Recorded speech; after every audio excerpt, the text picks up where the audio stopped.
Hey soldiers, we're heading at the speed of light into 2024. As that new year approaches, we need to get ready and we need to understand how to maintain our course on the road to financial independence. Avoid at all costs these 5 financial mistakes.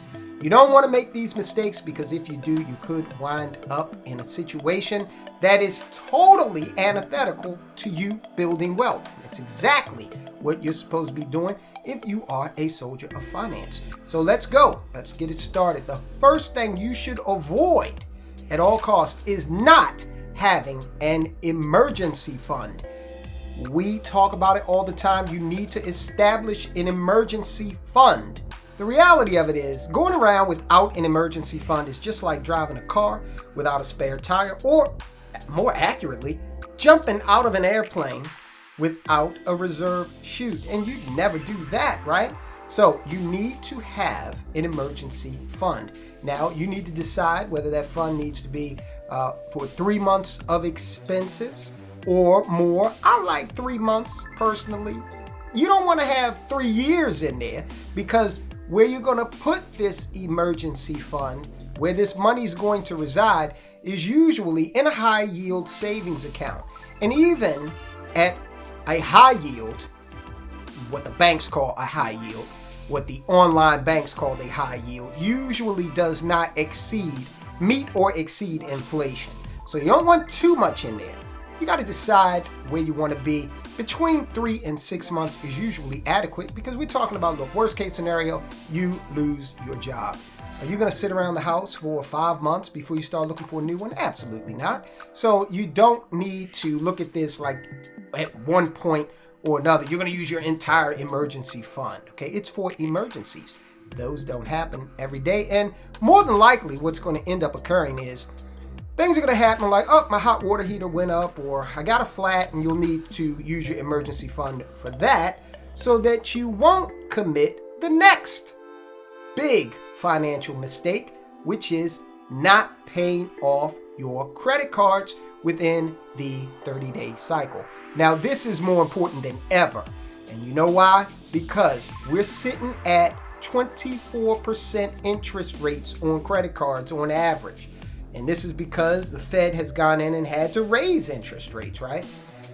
You don't want to make everything you purchased 24% more expensive, right? So what you need to do is find out when your 30-day cycle is and get that credit card paid off in that time so that you do not incur interest. Now, the next one is one that folk tend to put off because they just can't see it. Retirement, right? If you're 20, you're not thinking about retirement. You should be, because actually the earlier you start, the more money you're probably going to end up with when you ultimately retire. And look, you might be one of those people who want to retire early.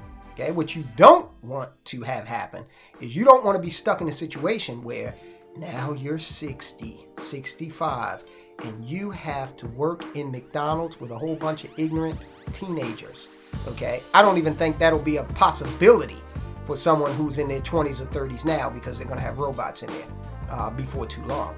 But you don't want to be in a situation where you are beyond your prime earning years and you can't afford life, because inflation's not going down. Okay, long term prices have always gone up. So if your job offers you a 401k, especially if they match it, okay, go ahead, find out what the maximum is for that match and consider investing or putting some money over into that 401k. You're going to need to do some due diligence, possibly even talk with a financial planner or whoever your HR department has set up. You're going to want to look at things like a Roth IRA so that you can put money away that's already been taxed, that won't be taxed when you go to get the money and use it in retirement, when taxes and inflation will be even higher. And we cannot leave this subject without talking about basically what's a Roth IRA on steroids, which is the permanent life insurance policy. It's going to give you several key tax benefits, and it's going to allow you to have set up a pool of money that you can access that is not taxed in your retirement, because you've already paid the taxes on it when you put the money in. Where's the value in that? Well, when you put money in now, you are more than likely doing so at a lower tax rate than you will realize 20, 30 years from now, okay? Taxes are going up, people. You've seen the national debt.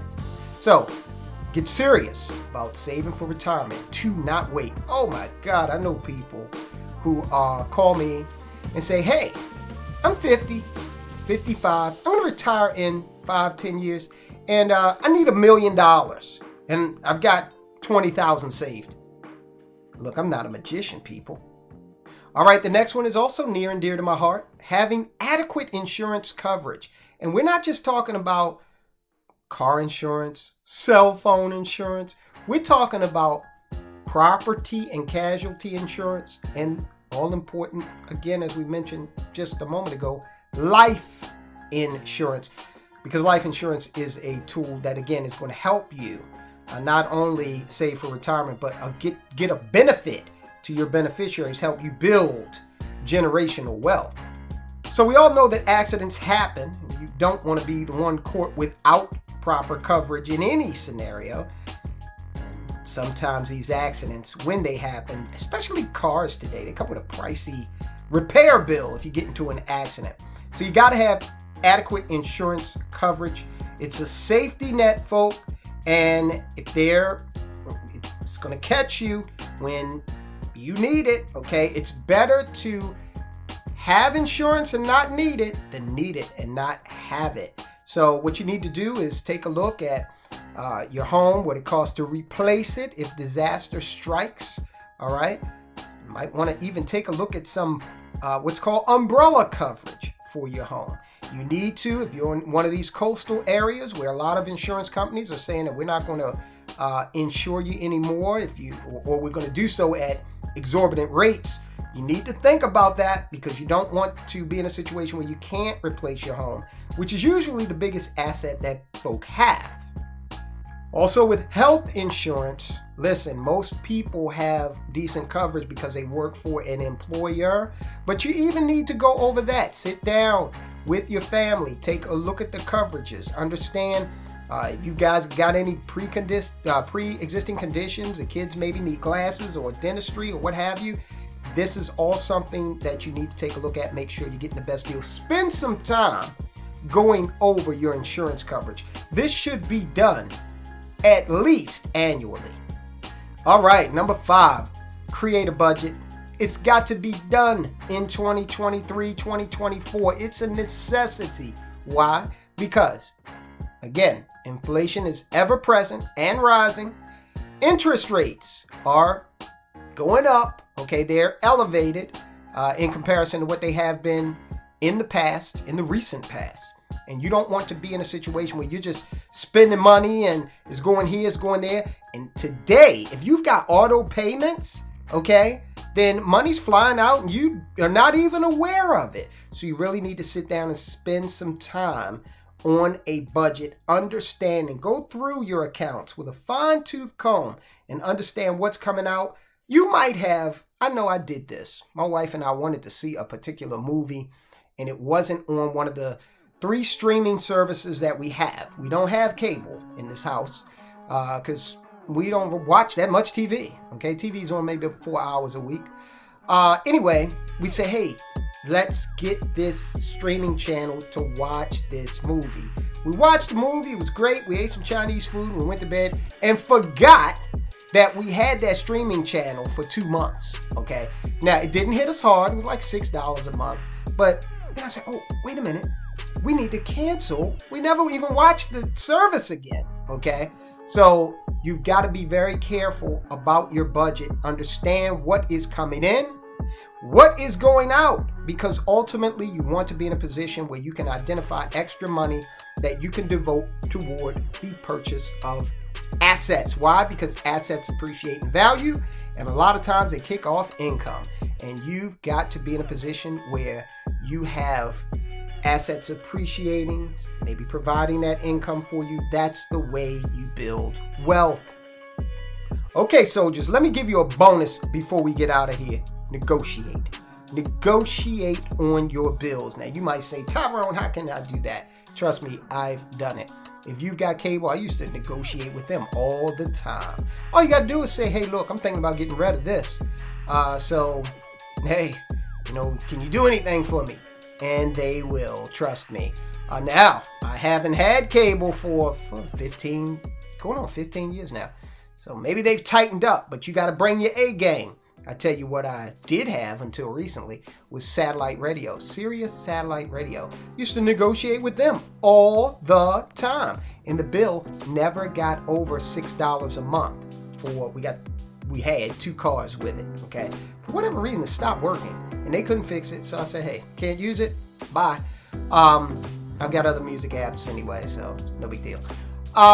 Negotiate your bills. Now, there's some bills that like you call your gas and electric company. They might not be willing to negotiate with you, but what they will do is introduce you to other plan options that may save you some money. Again, this is all in an effort to keep as much in your pocket as you possibly can. So companies are going to be willing to negotiate with you, especially if they know that you're looking at competitors and you have some information from one of their competitors that you can say, hey, well, your competitor says that they'll give me this deal. Believe me, even with the largest companies, they're looking for market share. Usually they're going to deal with you. They're gonna play the game and play let's make a deal. All right, guys, employ those strategies, and I will talk to you soon.